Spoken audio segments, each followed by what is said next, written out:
The Mysterious Religion of the Great Goddess. Part 3. Hathor and the Copper Mining.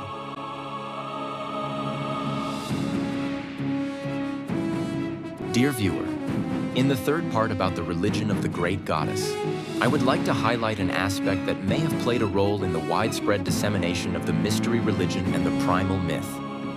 Crucial here is the motif of the first human's battle with the lion dragon and the conquest of the Great Goddess.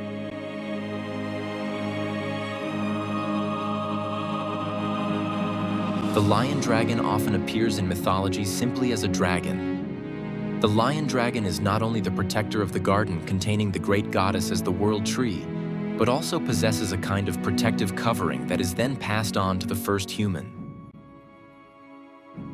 In the Gilgamesh myth, Humbaba is surrounded by auras. The Akkadian word for this is Melemu, the Sumerian Milam. Auras appear to be radiant sheaths that protect the bearer. In the later version of the Epic of Gilgamesh, Humbaba only possesses one of his 7 auras. Enkidu warns Gilgamesh that Humbaba must not possess the others, and that he must first be attacked. In the old Babylonian version of the Epic of Gilgamesh, Gilgamesh and Enkidu collect the auras after killing Humbaba. In the Sumerian versions of Gilgamesh, Gilgamesh outwits Huwawa, who willingly surrenders his 7 auras. In the German heroic saga, Siegfried bathes in the dragon's blood, and his body is thereby covered with a callus. In the story of Hörn and Siegfried, the Siegfried with the calluses, Siegfried burns dragons, melting their skin. Siegfried then coats himself with the molten liquid, making his skin like horn and almost invulnerable. The story of Hörn and Siegfried is based on an ancient tradition and provides important clues, which is why I would like to briefly explain it here.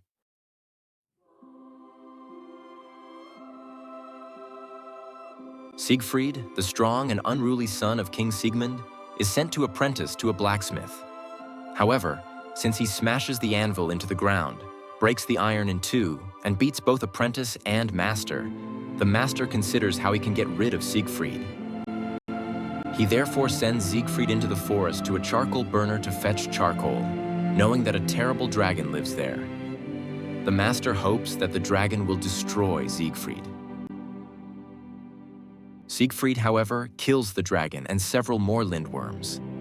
Then he throws tree trunks onto the dragon's bodies, goes to the charcoal burner, gets fire from him, and burns the dragons. Their skin melts, and Siegfried coats himself with it, so that his skin becomes like horn, and he is invulnerable. Later, Siegfried frees the maiden Kriemhild, who had been abducted by a dragon and taken to the Dragon Rock. The dwarf Oegil helps him in this endeavor. Before Siegfried battles the dragon, he kills the giant Kuparan, who possesses the key to the Dragon Rock. After slaying the dragon, the dwarf Uegel reveals Siegfried's origins and prophecies and early death. Siegfried sinks a treasure he found on the Dragon Rock in the Rhine, knowing his life will be short. Siegfried and Kriemhild marry in Worms. Later, Siegfried is killed by Kriemhild's brother Hagen while hunting. Several traditions were used in the song of Hörn and Siegfried, and the contradictions were not resolved. Certainly, there were not originally 2 dragon slayings. Siegfried kills the dragon, gains invulnerability through the dragon's callus, and then wins the king's daughter Kriemhild. The motifs of the primal myth are also quite clearly evident here. However, I don't want to go into that now, but rather focus on how Siegfried acquired his calluses. This method is reminiscent of a description of metalworking. Siegfried goes to a charcoal burner, piles up wood, and then melts the calluses like a metalworker. He smears the molten substance onto his skin and becomes invulnerable. Something similar happens when you make armor from molten metal.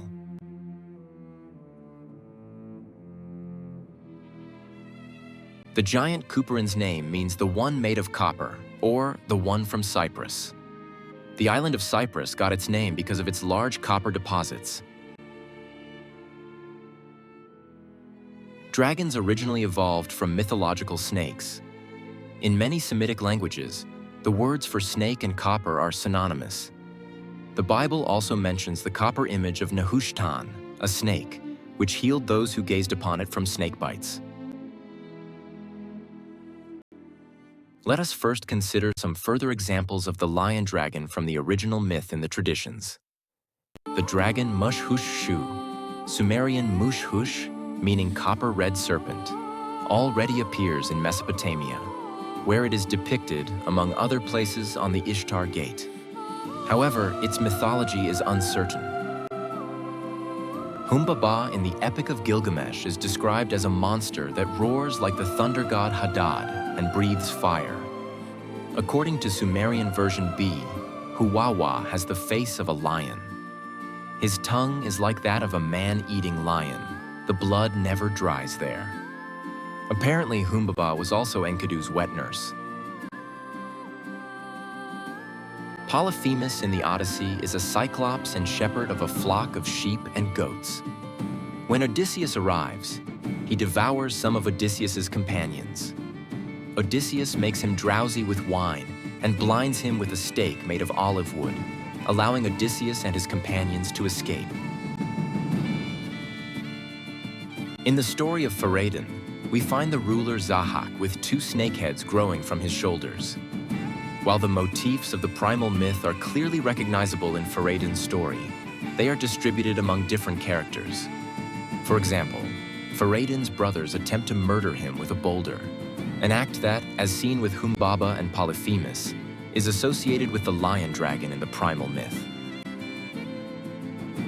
In my opinion, the goat Amalthea also belongs to the motif of the lion dragon. She is Zeus's nurse and is described by Pseudo-Eratosthenes as looking so terrifying that the Titans asked Gaia to hide her in a cave. From Amalthea's fur, Zeus later fashioned a shield, the Aegis, which not even lightning could damage.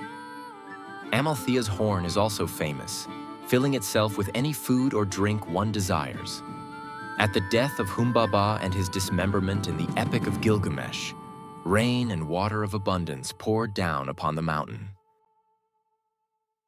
The chimera, a hybrid creature of lion, dragon, and goat, is also likely related to the lion dragon.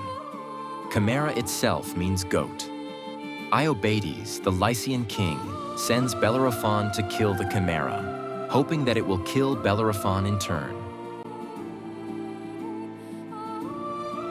In the Nibelungenlied, Hagen von Tronje recounts how Siegfried defeats the dragon and bathes in its blood. However, at the point in the Nibelungenlied where the battle with the lion dragon should follow, there is a contest with Brunhild. The motif of stone throwing is also present in this contest. The name Brunhild means both armor and battle.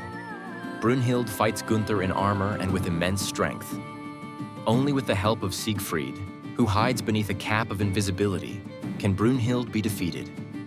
Here, the great goddess herself is surrounded by a metallic shell, which can be equated with the lion dragon. We therefore see that the lion dragon must be seen not only as a guardian, but also as a vessel in which the great goddess resides.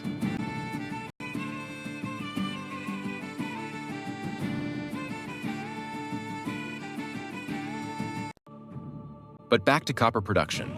The oldest metal mines in the world are found in Timna, where copper was already being extracted by the Egyptians in 5500 BC.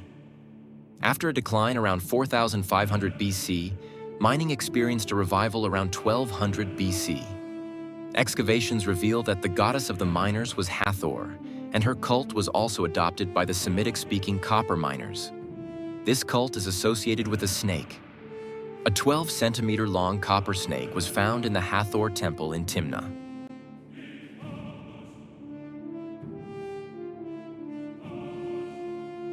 Hathor was not only the goddess of miners, but also of love, peace, song, art, festivals, revelry, and alcohol.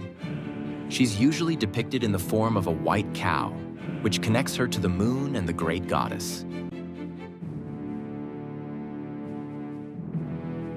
In Egyptian, her name was Hathor, meaning house or womb of Horus. In Coptic, it was Hathor, Athor, Hethal, Hathal. In Egyptian dialects, The letters R and L often alternate. Horus is an Egyptian sky god in the form of a falcon. However, it is unclear whether Her in Hathor's name actually refers to the god, or whether Hathor's name simply means Queen of the Sky. Hathor was also called Nebet-Nehet, Lady of the Sycamore, and equated with the tree. When the word for sycamore, Nehet, is written with the house determinative, it means refuge. One of Hathor's epithets is Biket, she-falcon. She's also called Nubet, the golden one. Jehutiemhab calls Hathor Heli. Hathor's companion was the dwarf god Bes. The name Bes means tomcat. Bes was a patron god of the home, pregnant women, and children, as well as a protector against wild animals. Together with Hathor, he was also a god of festivals, music, dance, and revelry. Bes was often depicted wearing ostrich feathers and lion skin. The dwarf Ugil of Hernan Seifried therefore seems to have originally been associated with Kriemhild, just as Bes is associated with Hathor. Hathor later merged with the goddess Isis. Through this merging, she became the wife of Osiris. Previously, Hathor was also considered the wife of Horus and Ra. By the Middle Kingdom at the latest, the two goddesses were virtually indistinguishable. Hathor continued to be equated with the serpent goddess Iaret or Aret. Iaret is also called the Shining Hathor. Another epithet was Amentet, Lady of the West, which refers to the realm of the dead. The name Neferet Iti, the beautiful one has come, is also associated with the goddess Hathor. The name is very similar to the name of the goddess Aphrodite.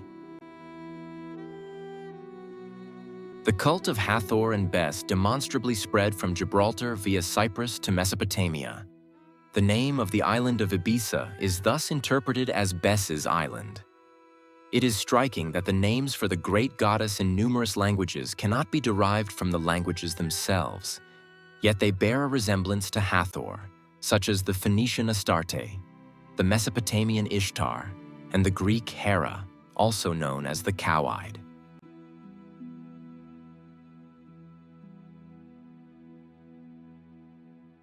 After Timna, Cyprus became the center of copper mining and was synonymous with copper. The name Cyprus itself is linked to the word copper. Ovid calls the city of Amathus on Cyprus rich in metals, and Cyprus also Ophiusa, Snake Island. In Egyptian, the word for snake is Hephau, in Coptic Haf. Although we associate Cyprus with the mythology of Adonis and Aphrodite, images of the Egyptian goddess Hathor and her servant, the dwarf Bes, were often found on Cyprus instead. The Nibelungenlied tells us that Brunhild resided in the castle of Eisenstein on the island of Iceland. Eisenstein means iron rock. Iceland is described as a land with many castles and vast territories. However, the real Iceland never had castles. When the Nibelungenlied was written, Iceland was a sparsely populated island with farms. Cyprus, on the other hand, had numerous cities and fortresses, such as Amathus. An early name for Cyprus was Alashia, Ales, or Iles, as well as Asia or Yasia, with Yasia being thought to refer to a city and Iles to a country or the entire island of Cyprus. If one compares these names with those found in the Nibelungenlied, the similarity is striking. Julius Pokorny even assumed that the Indo-European word for copper or iron, aios, was derived from the name for Cyprus or the copper mining town in question, just as the modern word for copper comes from the name of the island of Cyprus. Ultimately, it becomes clear that the fortress of Eisenstein in the Nibelungenlied and the dragonstone of the Hernan Seifried are identical. Both likely originally meant Copper Mountain. In the Epic of Gilgamesh, Gilgamesh and Enkidu ascend the Cedar Mountain. There is therefore a direct connection between the great goddess and her vessel, the lion dragon, which appears to be made of copper. Only when the copper vessel is overcome can the first human reach the great goddess. The Egyptian Book of the Sky Cow recounts that humans conspired against the sun god Ra. Ra summoned Hathor, the Eye of Ra, Iret Re, and transformed her into the lioness goddess Sekhmet. As Sekhmet, Hathor began to destroy humanity. However, Ra changed his mind and decided to save humankind. He had beer mixed with ochre so that it resembled blood. Sekhmet drank the beer and became drunk. She no longer recognized humans, grew tired, and transformed back into Hathor. The parts of humanity that had conspired against Ra had been killed. Ra then ascended to the heavens. In the Book of the Sky Cow, we can recognize many elements of the primal myth, such as the destruction of the conspirators against the creator god. Sekhmet appears here in connection with the lion dragon. However, she is part of Hathor and not separate from her. In Egyptian mythology, the concept of the Ka is reminiscent of the protective shell of the primal myth. The Ka is a life force connected to both humans and gods, yet it continues to exist even after death. The Ka is also a guardian spirit. A statue was often erected in the Ka's tomb, intended to serve as its dwelling place. Interestingly, Gilgamesh also erected a statue of Enkidu after his death. In the Odyssey, Athena can be seen as Odysseus's guardian spirit. She transforms herself, among other things, into Mentes, son of Anchialus, and into Mentor. There are certainly hints of Homer hidden here, which I will discuss elsewhere. The great goddess's connection to copper mining is evident not only in her battle with the lion dragon, but also in the description of the refuge. Labyrinthine passages, reminiscent of mine tunnels, lead to the refuge. The refuge's connection to copper is recounted in numerous mythologies. Arata, the mythical city in the Sumerian epics, boasts battlements of lapis lazuli. Its walls and towering stonework shimmer a brilliant red, and its bricks are made of cassiterite, mined in the mountains where cypress trees grow.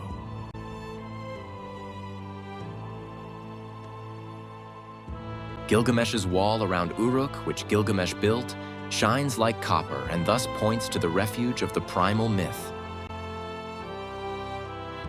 According to spell 149 of the Book of the Dead, the walls of the Egyptian paradise, Seket Iaru, are made of ore.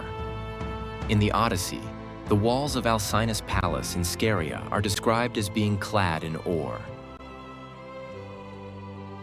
The wall of Atlantis, which ran around the outer rampart, was also lined with ore, which was applied like an anointing oil. The inner rampart was clad in tin. The royal citadel itself was encased in orichalcum, likely copper ore, which shone like fire. In Atlantis, we clearly recognize the refuge of the primal myth. Plato tells us that the story of Atlantis is based on the account of a priest in Sais. The lady of Sais was Hathor.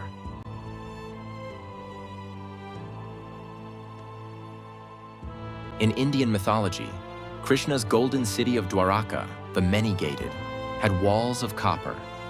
Krishna's Dwaraka can also be considered the refuge of the primordial myth. Among the embodiments of the great goddess in the Krishna legend is the cowherd Radha, daughter of Vrishabhanu. In Sanskrit, Vrishabha means bull. In a previous life, Vrishabhanu was called Suchandra, which means beautiful moon. Krishna's uncle and mortal enemy is Kamsa, which can be translated as bronze or white copper. Krishna's chief wife is Rukmini, which means shining one. It should also be noted that there was a city in Sumer called Bad Tabira, which can be translated as Wall of the Copper Craftsman. The copper wall in the refuge seems inseparable from the lion dragon, whose body was likely used in its construction. The refuge appears to be a replica of the first God's Garden, which was guarded by the lion dragon, hence the reconstructed copper protective shell of the refuge.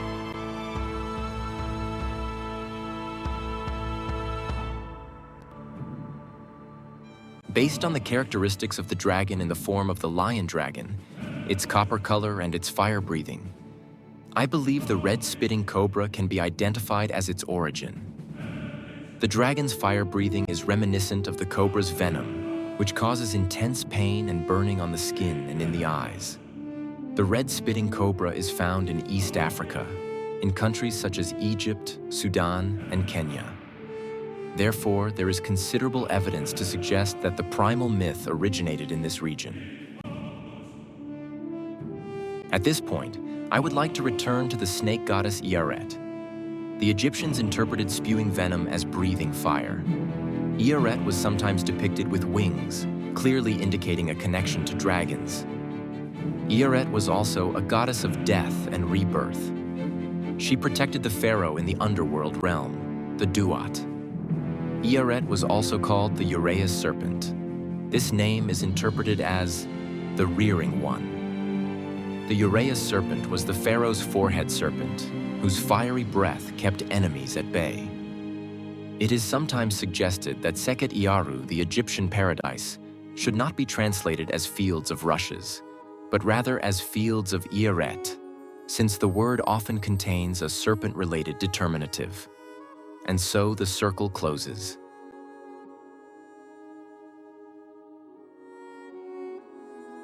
Dear viewer, although the religion of the great goddess is a lunar religion, and the moon is commonly associated with agriculture and its organization, it seems that there is also a significant connection to mining and copper extraction, and likely also to bronze production, since bronze is largely composed of copper. We can also see how far this religion of the great goddess spread and how it shaped societies. In the next videos on this topic, I will decipher individual works. Thank you for your attention. If you enjoyed the video, please let me know.